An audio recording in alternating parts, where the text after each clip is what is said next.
축원합니다 이럴 땐 아멘 하면은 막 내가 되는 거예요. 축원합니다. 네. 오늘은 하나님의 십계명에 대한 말씀인데요, 세상에 봐도 십계명 얘기가 많이 있어요. 이 네이버 검색에 보면 부부 십계명, 또 무슨 십계명이 있을까요? 노인 되면 노인 십계명도 있어요. 또 인간관계 십계명, 별별 십계명이 다 있어요. 그런데 이건 사람이 만든 거라서 시대에 따라 변해요. 그리고 옳지 않은 것도 있어요.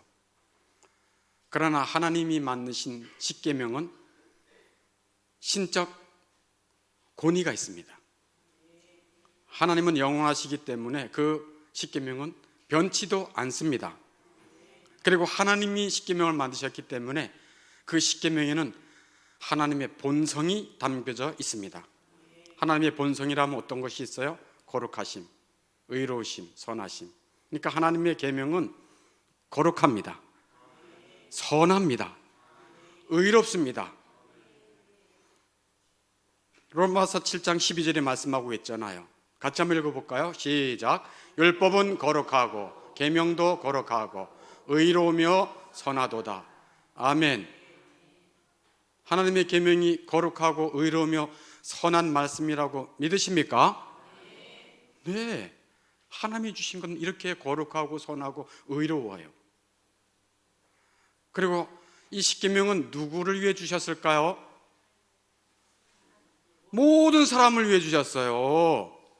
왜냐하면 하나님은 모든 사람을 지으셨기 때문입니다. 신자든 불신자든 하나님이 이 세상을 다스리는 한 그 계명은 모두를 포함합니다. 선한 자에게도 악한 자에게도 포함되겠죠. 유대인에게도 이방인에게도 해당되겠죠. 이게 십계명의 말씀이에요. 오늘 십계명 중에서도 무슨 계명을 전하려고 하는가 하면 5계명입니다. 5계명이 뭔지 아시죠? 다 같이 한번 해보겠습니다. 시작. 내 부모를 공경하라. 아멘. 하나님이 5계명에, 그러니까 1계명부터 4계명까지는 하나님에 대한, 하나님을 어떻게 공경할 것에 대한 계명이고요, 5계명부터 마지막 10계명까지 6개는 사람을 어떻게 대할 것인가에 대한 계명인데, 그 중에 뭐에 대한 계명을 먼저 주시는 거예요? 부모. 네 부모를 공경하라. 에베소서에서는 구체적으로 내 아버지와 어머니를 공경하라 하고 말씀하고 있어요. 출애굽기 20장 12절에서는 아까 우리 읽었지만 내 생명이 땅에서 길리라라고 말하고 있고, 에베소서 6장에서는 너가 잘 될 거야, 그리고 땅에서 장수할 거야 하고 말해요. 여러분은 이 땅에서 잘 되기를 원하십니까? 하나님이 약속하신 말씀대로 내 부모를 공경하면 잘 돼요. 아멘 합시다. 여러분이 잘하든 못하든. 그 다음에 뭐 한다고 말해요? 예, 장수하겠다는 얘기는 건강하게 해주겠다는 거예요. 건강 잃어버리면요, 직장생활도 못해요, 가정생활도 못해요. 그냥 중환자실에 가서 있어야 돼요. 시커먼 방에 혼자 하고 있어야 돼요. 건강은 가장 기본이에요, 이 땅 살아가는 삶에 있어서. 그런데 하나님이 뭐라고 약속하셨습니까? 네 부모를 잘 공경하면 어떻게 하겠다? 땅에서 잘 된다. 아멘. 땅에서 건강할 거야. 아멘. 나는 이 자리에 있는 자녀든 부모든 정말 이 하나님의 말씀대로 여러분이 땅에 사는 동안에 약속대로 잘 되기를 바랍니다. 강건하기를 바랍니다. 네. 그럼 구체적으로 이제 말씀을 하겠습니다. 내 부모란 무슨 뜻인가? 내 부모란 무슨 뜻인가? 누구를 의미할 것 같습니까? 네, 1차적으로 나를 낳아준 아버지 어머니를 얘기해요. 1차적으로. 그런데 조금 더 포함돼요. 나를 낳아주신 부모만 아니고 지위나 은사에 있어서 우리보다 위에 있는 사람을 부모다라고 성경에서는 포함되고 있어요. 그러니까 지위나 은사면에서 나보다 위에 있는 자, 어떤 자가 있을까요? 오늘은 구체적으로 두 공동체만 얘기하려고 그래요. 첫 번째는 부모가 되겠죠, 그죠? 두 번째는요, 여러분 직장에 가면 누가 있나요? 상사, 지위나 은사면에서 내 위에 있다니까요. 나이도 많고 경력도 있고, 인격은 뒤로 놓고 나보다 먼저 된 사람, 나보다 먼저 입사한 사람, 거기가 부모의 지위에 있다는 거예요. 그 다음에 교회에서는 누가 부모의 지위에 있을까요? 그렇죠. 하나님이 주신 목회자, 목사가 위에 있는 지위, 권위와 은사를 주신 거죠. 그래서 오늘 부모란 무슨 뜻인가를 정확하게 좀 살펴보았고요. 그러면 왜 하나님은 부모라고 하는 말을 사용해서 우리 위에 있는 사람을 의미하셨을까? 그것은 하나님이 세상을 다스리기 위해 만드신 질서와 권위 때문입니다. 하나님이 만드신 세상을, 하나님이 세우신 이 세상을 잘 이렇게 만드시기 위해서 뭐와 뭐를 주시기 때문이라고요? 권위와 질서를 주시기 때문에 그래요. 하나님은 질서로우신 분이십니다. 그래서 권위를 주신 거예요. 질서를 주신 거예요. 내 위에 누구를 주셨고, 누구의 지도를 받게 하셨고, 누구의 보호를 받게 하셨고, 다 자기가 왕이 아니에요. 권위와 질서를 주셨기 때문에 하나님은 부모라고 하는 말을 사용해서 우리 위에 있는 사람이라고 의미하신 거예요. 그러면 5계명에 있는 위의 사람 또는 부모에 속한 사람들에게만 우리가 공경해야 되는가? 공경해야만 한 의무가 있는가? 그렇진 않아요. 위에 있는 사람들도 아래에 있는 사람을 잘 보살필 의무가 있다는 것을 하나님은 말씀하고 있어요. 그래서 오늘 자녀된 우리 부모에게만 잘하라고 그러시네 하나님이, 이게 아니에요. 부모에게도 잘해야 되고 부모는 자녀에게도 잘해야 된다라고 하는 말씀이 다 포함되어 있는 것이 내 부모를 공경하라예요. 자, 그러면 첫 번째 공동체인 부모 자녀 간에 대한 말씀을 잘 들으시기 바랍니다. 우린 다 부모와 자녀에 속해 있으니까. 자녀는 부모에게 어떤 의무가 있는가? 자녀는 부모에게 어떤 의무가 있는가? 자녀는 핏덩어리로 이 땅에 하나님이 태어나게 하셔서 우리 엄마 아버지의 몸을 통해서, 그래서 엄마 아버지의 돌봄과 희생과 수고를 통해 오늘의 내가 있는 거예요. 얼마나 부모에게 아버지의 마음, 어미의 마음을 담아주시는지 몰라요. 그래서 부모는 항상 자식이 먼저예요. 항상 생각해요. 장가가도 생각하고요, 시집가도 생각하고요, 죽어도 가슴에 품고요, 살아있어도 잊지 못하는 게 자식이에요. 그 정도로 부모에게는 하나님께서 자녀에 대한 애틋한 사랑을 심어주셨다니까, 본성적으로. 그래서 그 사랑을 덧입고 자녀들이 장성할 수 있었어요. 그렇기 때문에 자녀는 부모를 어떻게 공경해야 할 의무가 있는가? 경외하는 마음으로 부모를 공경해야 된대요. 마음 자체가 경외. 누구한테 하는 말이에요? 하나님께 하는 말이에요.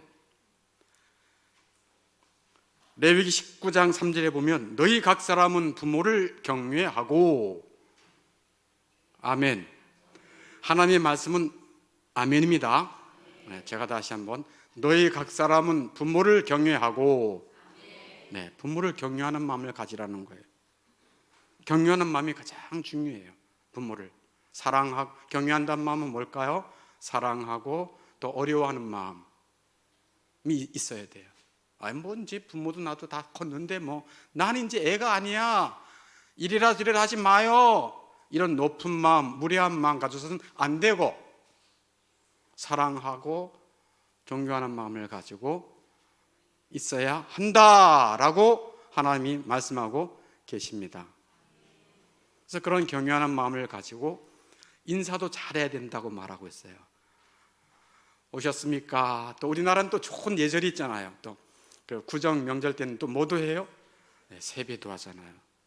세상에 이런 나라가 어디 있어요? 자연스럽게 부모를 인사를 이렇게 예를 다해 살 수 있게 하잖아요. 열왕기상 2장 19절에 보면 솔로몬 왕이 왕자에 앉아 있었는데 엄마가 들어오는 거예요. 솔로몬의 어머니 밧세바가. 그러니까 왕이 왕자에서 어떻게 했을까요? 벌떡 일어나서 어머니 오셨어요. 어머니 이쪽으로 앉으시죠 하고 공손하게 어머니에게 예를 다하고, 그리고 무슨 일로 오셨습니까? 하고 솔로몬이 한 나라의 왕이라니까요. 그런데도 부모에게는 뭐 하는 거예요? 공손하게 절했다는 것을 기록하고 있어요. 여러분, 부모님에게 공손히 인사하는 거 기분 나빠요? 좋잖아요. 하나님은 마땅한 것을 명하시는 것입니다. 그런데 자주 잊어버려요. 왜? 사람이 심히 부패했기 때문에. 은혜를 잃어버리고 자기 분수를 잃어버려요.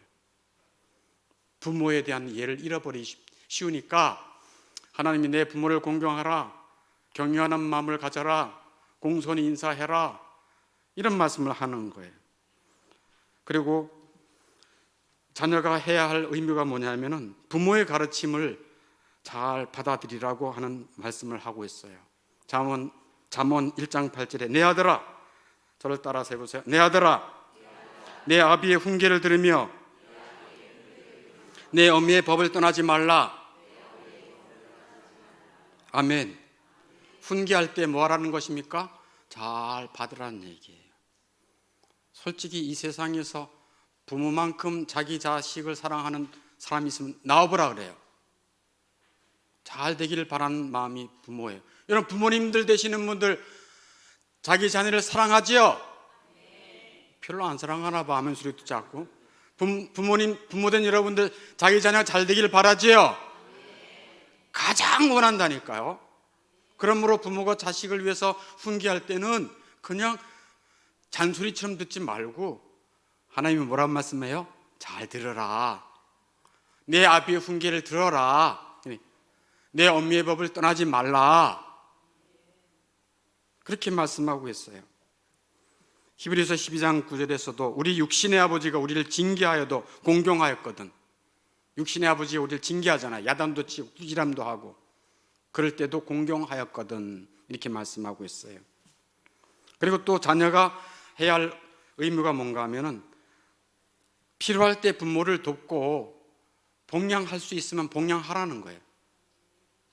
물질적으로 부모가 없어, 부모가 살아갈 돈이 별로 없어, 그럼 자녀가 뭐 하라는 거예요? 복양하라는 거예요. 복양하라.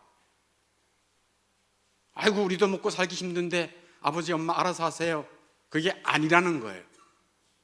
복양하라.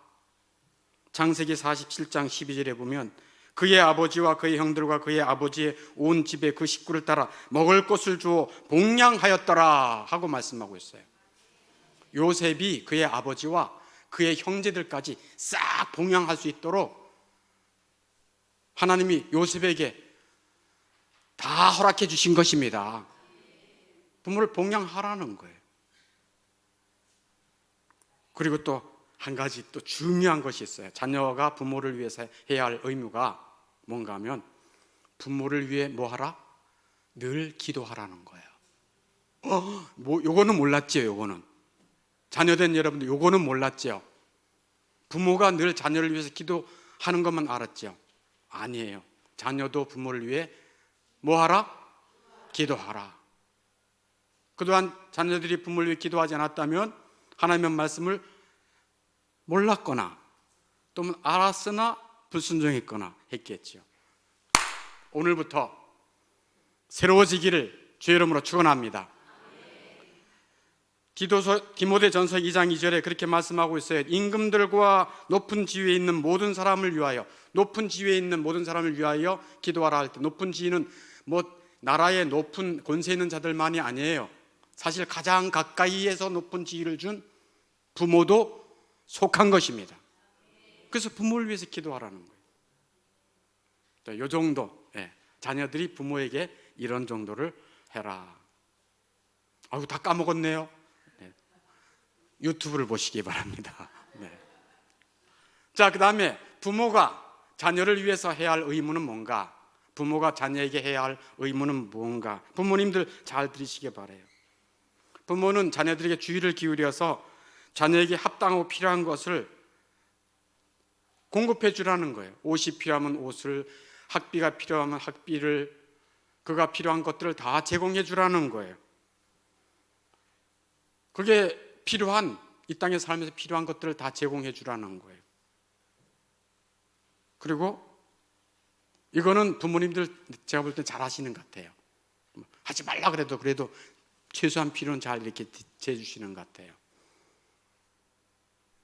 그 다음에가 뭐냐면 때가 참에 세례를 받게 하고 신앙 공동체에 들어가게 해서 하나님을 믿는 신앙생활을 할 수 있도록 도와주라는 거예요. 누가복음 1장 59절에 보면 8일이 되매 아이를 할례하러 와서, 8일이 되매 아이를 할례하러 와서, 할례는 지금으로 말하면 세례. 그래서 자기 자녀가 때가 되면 세례를 주고 교회 공동체에 들어와서 하나님을 잘 섬길 수 있도록 부모가 뭐 하라는 거예요? 자녀들을 잘 돌보라는 거예요. 아멘. 굉장히 중요합니다. 그리고 경건한 삶을 살 수 있도록 훈계도 하고 가르치라는 거예요. 아멘. 그래서 잠언 22장 15절에 보면 아이의 마음에는 미련한 것이 얽혔으니 징계하는 채찍이 이를 멀리 쫓아내리라. 아멘. 자녀를 잘 키워야 돼요. 무조건 징계 안 하고 꾸지람이 없이 때리지 않는 것이 능사가 아니에요. 필요하면 뭐도 돼야 된다? 매매도 돼야 돼요. 매매 될 때가 있어요. 지나면 매매 될 수도 없어요. 초등학교 들어가기 전에 많이 때려야 돼요. 잘못을 하면, 그냥 때리는 게 아니고 잘못을 하면 때려야 된다니까요. 그래서 사랑하니까 사랑하는 마음으로 때려. 그렇다고 주구장창 하루 3번씩 때리자 이게 아니고, 훈계를 통해서 매를 대라, 이렇게 하나님이 말씀하고 계세요. 나는 매 한 번도 안 맞았어. 자랑도 아니에요. 난 매 한 번도 안 때렸어. 자랑도 아니에요. 잘못한 거예요. 그는 사람이 얼마나 미련한 것이 얽히고 부패한 것이 사람 깊숙이 있는데 매도 안 때려요.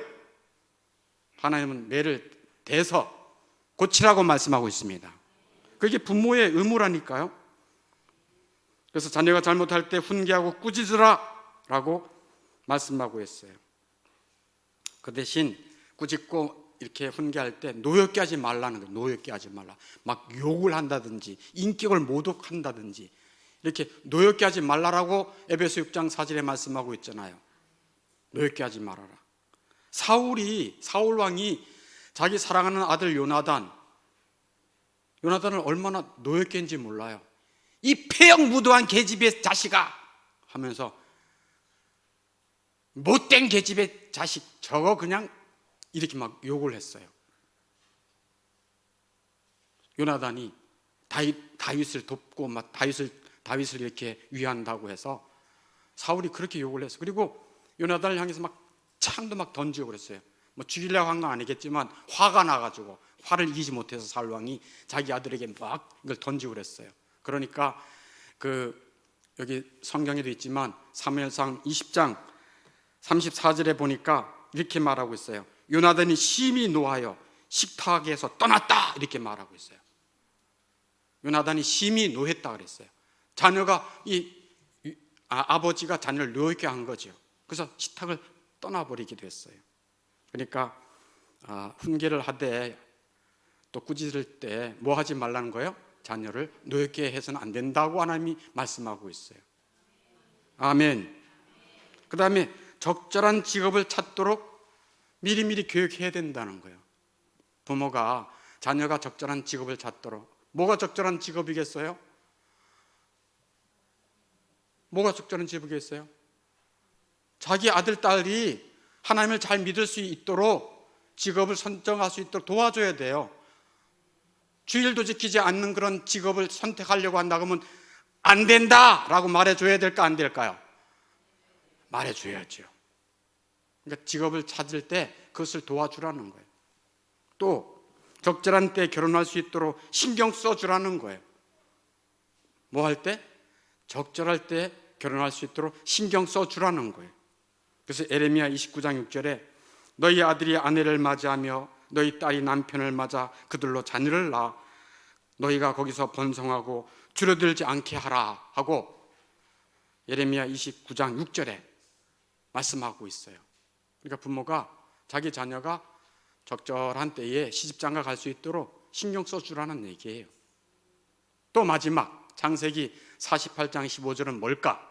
부모가 자녀를 위해서 해야 할 일이 뭘까? 뭐를 해줘야 될 것 같아요, 부모들? 네, 자녀들의 영혼과 그들의 육체와 삶을 주여 이들을 주여 은혜 베풀어 주시고 긍휼히 여겨 주시고 주여 하늘의 복을 내려 주십시오. 기도해 주라는 것입니다. 부모가 해야 할 역할이 뭐라고요? 기도해 주라는 거예요. 누굴 위해서? 자녀를 위해서. 이게 부모의 자녀를 향한 의무예요. 창세기 48장 15절에 그가 요셉을 위하여 축복하여 이르되, 그의 아버지 야곱이 요셉을 축복해 줬고 또 요셉의 아들들도 축복해 줬고, 아멘. 그래서 부모의 역할이 뭐다? 기도해 주라는 거예요. 자녀를 위해서. 그러니까 기도를 적당하게 해야 되겠어요? 많이 해야 되겠어요? 많이 해야 돼요. 그게 부모의 역할이에요. 교회 와서도 기도하고 집에서도 기도하고, 자녀 집이 문제가 있을 때도 기도하고 문제가 없을 때도 기도하고, 아멘. 이 땅은 겉으로 딱 보기에는 푸른 초장 같아요. 그러나 그 푸른 초장 같은 세상에 온갖 독사들이 우글거리고 있다니까요. 우리 자녀들이 세상에 나갈 때 그냥 두면 안 된다니까요. 하나님 돌봐주세요. 하나님 지켜주세요. 하나님 믿음을 주세요. 하나님 저에게도 은혜를 주셔서 이때까지 살았는데 우리 아들, 딸들에게도 은혜를 주세요. 우리 며느리에게도 우리 사위에게도 은혜를 주세요. 기도를 해야 된다니까요. 그게 하나님이 부모에게 주신 의무인 것입니다. 자, 첫 번째, 이렇게 부모 공경을 잘 하고 부모 말씀을 잘 따르고 그러면은 하나님이 뭐라고 약속해 주셨습니까? 네가 잘 될 거야. 땅에서 장수하리라. 아멘. 네. 두 번째 공동체, 직장입니다. 세상 직장. 직장에서 종업원 직원이 상전, 고용주 직상 상사에게 해야 할 의무는 무엇인가? 상전에게요, 이것도 경유하는 마음을 가지고, 부모랑 비슷하죠, 그죠? 위에 있는 사람이니까 경유하는 마음을 가지고 말이나 행동으로 순종하라는 거예요. 말이나 행동이라 뭐 하라고요? 순종하라는 거예요. 상전이 까닭 없이 이유 없이 무례하게 하고 막 대하고 분내도 같이 인상 쓰거나 분내지 말라는 거예요. 제 말이 아니고요, 하나님의 말씀이에요. 베드로전서 2장 18절에 하나님이 이렇게 말씀하고 있어요. 같이 한번 읽겠습니다. 시작. 사원들아, 범사에 두려워함으로 주인들에게 순종하되 선하고 관용하는 자들에게만 아니라 또한 까다로운 자들에게도 그리하라. 아멘. 범사에 두려워함으로, 이 경유하는 마음으로 직장생활을 하라는 거예요. 직장생활 할 때 경유하는 마음으로. 그래서 주인들에게 순복하라는 거예요. 선하고 관용하는 자들도 있지만 상사 중에 까다로운 자, 아우 저 인간을 안 만났으면 좋겠어, 월요일날마다 월요병이야, 이런 가는 사람도 있잖아요. 그런 사들에게도 그렇게 하라는 거예요.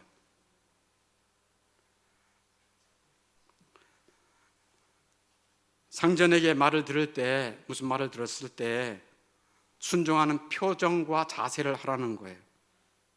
네, 싫어하는 거 억지로 하고 뭐 이런 표정과 자세를 하지 말고, 또 상전의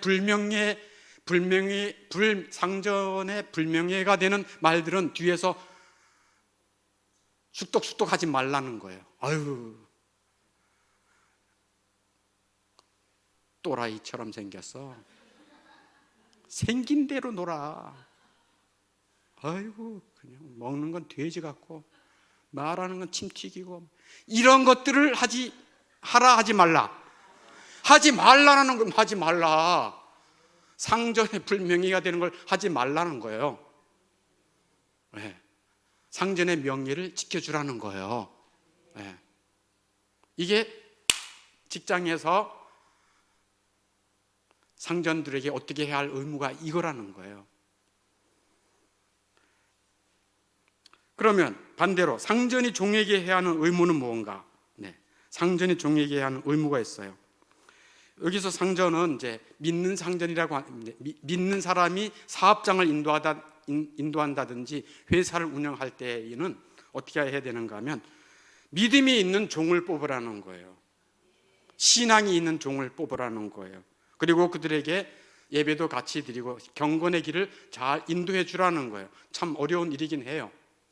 그래도 하나님이 그렇게 말씀하셨어요. 아브라함이 그랬다니까요. 창세기 18장 19절에 내가 그로 그 자식과 곤속에게 명하여 여호와의 도를 지켜 의와 공도를 행하게 하려고 그를 택하였나니, 그의 자식뿐 아니라 그의 곤속, 그 밑에서 일하는 사람까지도 하나님을 잘 섬길 수 있도록 내가 아브라함을 택했다. 그러므로 너가 믿는 주인이냐, 믿는 회사의 오너냐, 그러면 종업원을 믿는 사람을 뽑아서 믿음의 도를 가르칠 뿐 아니라 너가 그들에게 믿음의 모범을 보여라. 이게 상전이 종들에게 해야 할 의무라는 거예요. 그리고 종의 생계를 위해서 필요한 물질을 제공해라 라는 거예요. 봉급을 잘 줘라. 임금 체불하지 마라 라는 거예요. 일용직은 그날 줘야라. 일주일직은 일주일마다 정산해 줘라. 봉급 받는 사람은 봉급을 늦추지 말고 줘라. 그들이 매달 그것 때문에 먹고 산다. 이거를 하나님의 말씀은 너무나도 실질적이죠. 네. 그게 신명기 24장 15절에 그 말씀이에요. 하나님이 그 품삯을 당일에 주고 해가 진 후까지 미루지 말라 라고 하고 말씀하고 있어요.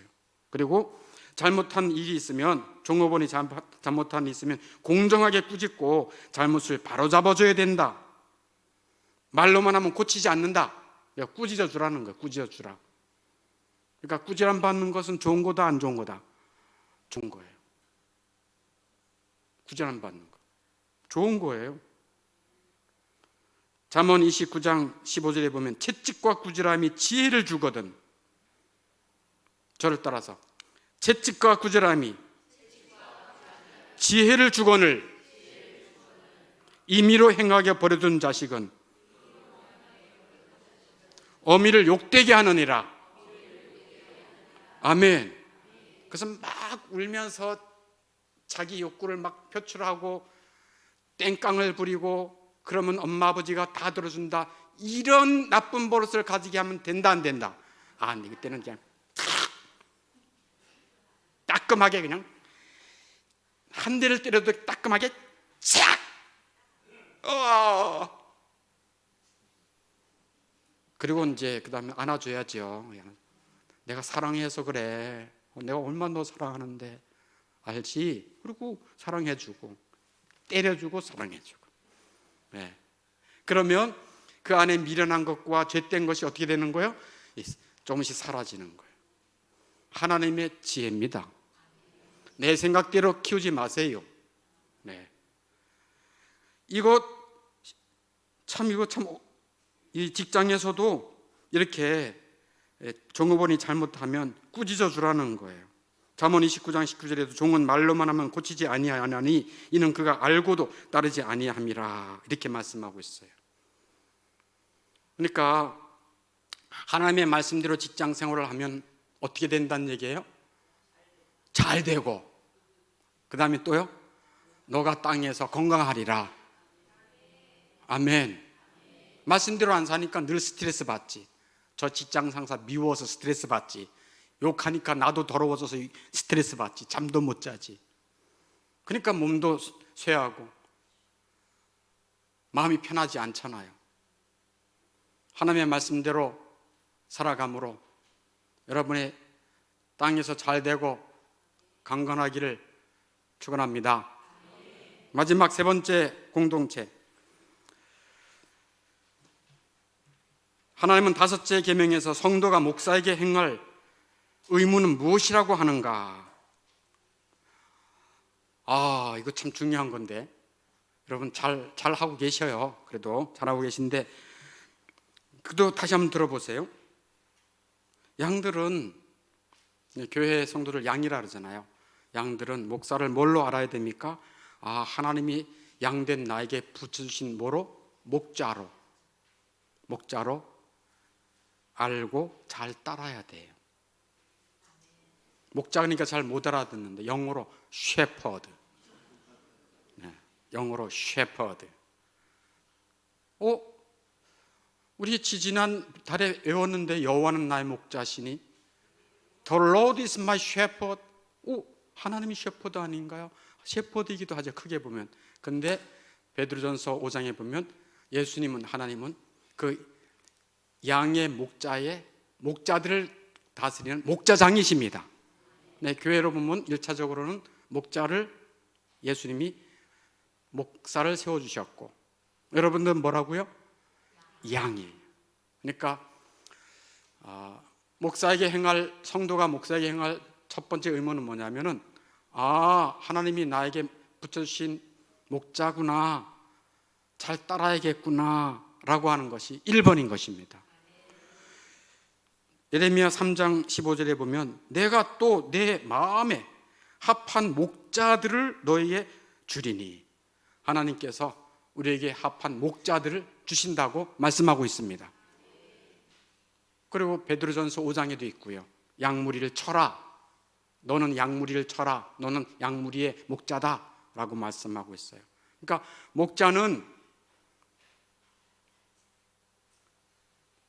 양은 목자를 잘 만나야 최고입니다. 그리고 양은 목자를 잘 따라가면 아무 해함도 없습니다. 목자가 앞에서 이쪽으로 갑시다 그러면 같이 따라가면 최고라니까요. 저쪽으로 가다 어떻게 돼요? 동물에게 잡혀먹여요. 저쪽으로 가다가 먹을 것도 없어요. 따라가면 이 길이 뭐 이렇게 너무 협착한데, 너무 산 같아. 그러나 산을 같이 넘어가면 푸른 초장이 있다는 걸 목자는 아는 것입니다. 그래서 목자를 따라 순종하는 것이 양들의 첫 번째 의무예요. 잘 따를 수 있기를 바랍니다. 그리고 그 목자의 가르침과 인도를 겸손하게 순종해야 한다고 주께서 말씀하고 계세요. 히브리서 13장 17절에 보면 같이 한번 읽어보겠습니다. 시작. 너희를 인도하는 자들에게 순종하고 복종하라. 그들은 너희 영혼을 위하여 경성하기를 자신들이 청산할 자인 것 같이 하느니라. 그들로 하여금 즐거움으로 이것을 하게 하고 근심으로 하게 하지 말라. 그렇지 않으면 너에게 유익이 없느니라. 아멘. 그래서 자기 고집 내려놓고요. 신앙생활은 누가 인도하는 대로 간다? 목자가 누구요? 그 목사님이 인도하는 대로 가면 생명과 풍성함을 얻습니다. 여러분, 제가 사기꾼처럼 보여요? 또 진짜 목자처럼 보여요? 내 이익을 위해서 여러분들을 막 데려가 막 갈 것 같아요? 주님께로 인도하는 종 같아요? 그러면 믿고 따르는 거예요. 그러면 여러분의 영혼이 잘된 같이 범사도 잘 되고 강건하게 될 것입니다. 제가 얼마나 주 예수님을 두려워하면서 여러분을 인도하게 해요. 주님이 저에게 얼마나 최고의 가치가 있는 좋은 분인 줄 알고 여러분을 예수님께로 가까이 하려고 얼마나 부단히도 애를 쓰는데요. 아멘입니까? 인도하는 대로. 여러분 양육 받으셨나요? 아이고 안 받았어요. 받아야 되겠네요. 제자훈련이 2024년 3월에 있습니다. 아이고 저도 받을 수 있겠습니까? 아멘. 같이 갑시다. 그렇게 할 때 순종해서 따라가면 놀라운 은혜가 있는 것입니다. 자기 생각을 버리고 내가 원하는 것을 버리고 인도자를 따라가는 것입니다. 그러면 유익이 있습니다. 네. 그 다음에 양들이, 성도들이 해야 할 의무가 뭔가 하면은 목자를 위해서 기도해야 할 의무가 있어요. 목자를 위해서. 로마서 15장 30절에 보면 너희 기도에 나와 힘을 같이 하여 나를 위해서 하나님께 빌어달라라고 말하고 있어요.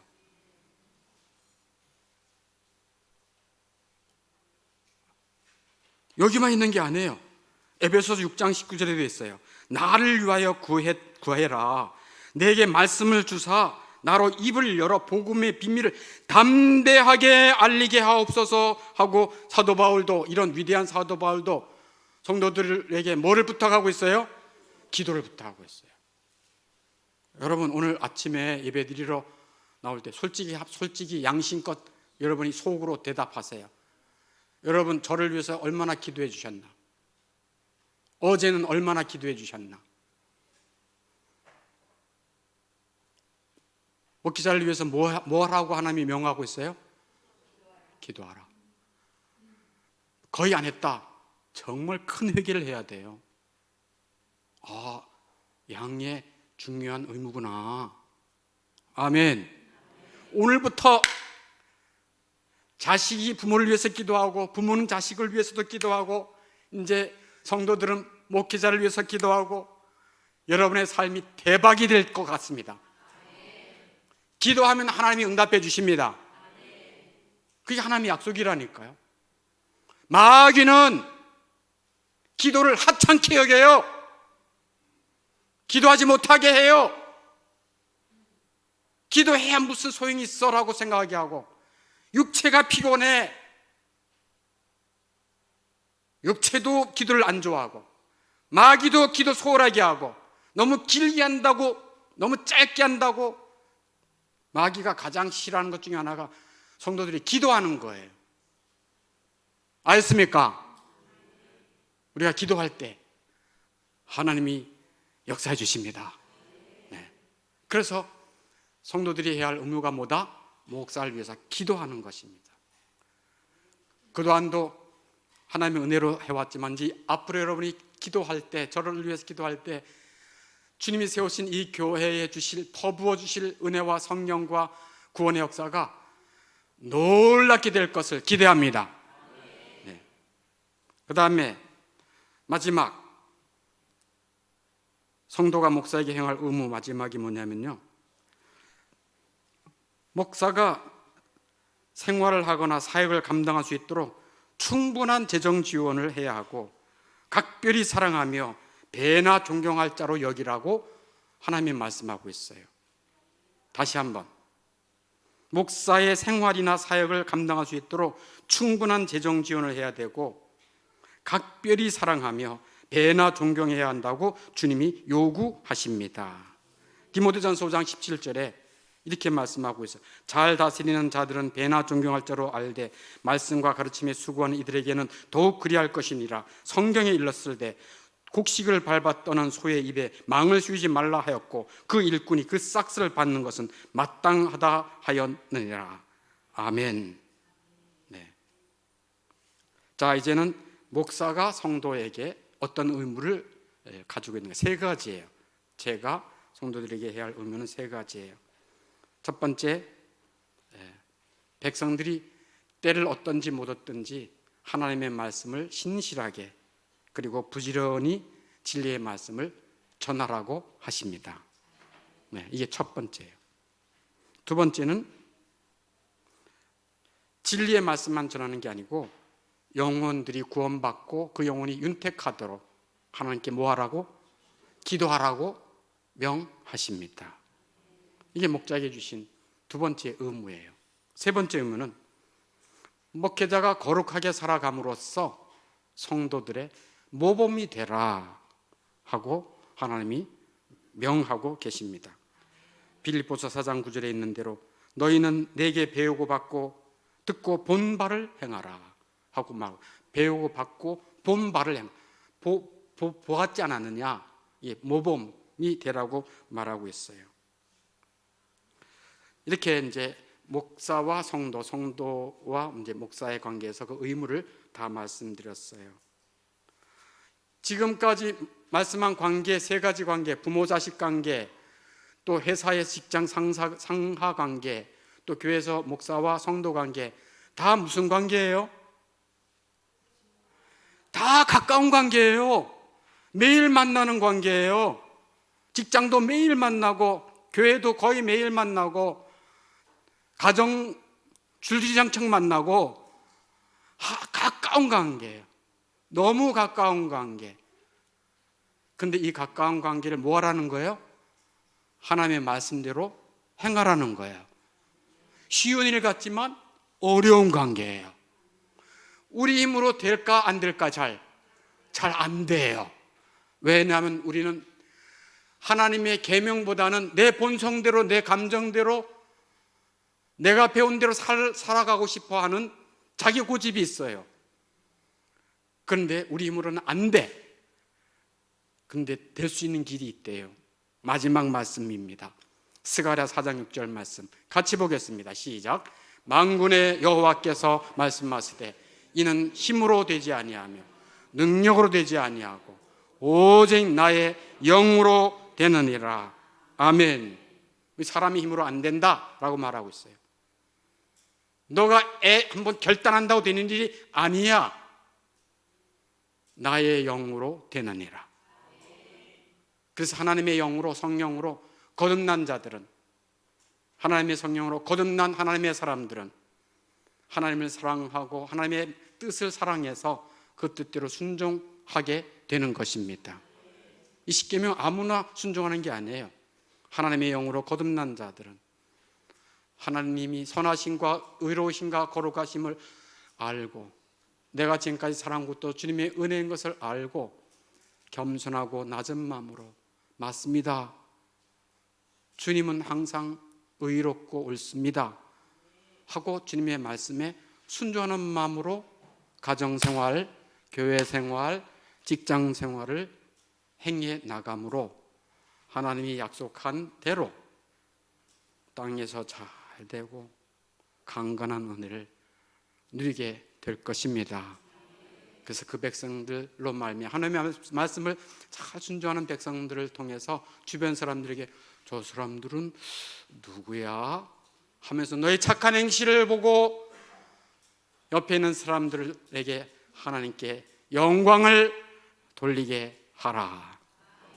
그런 은혜와 그런 은총이 있기를 주의 이름으로 축원합니다. 기도하겠습니다.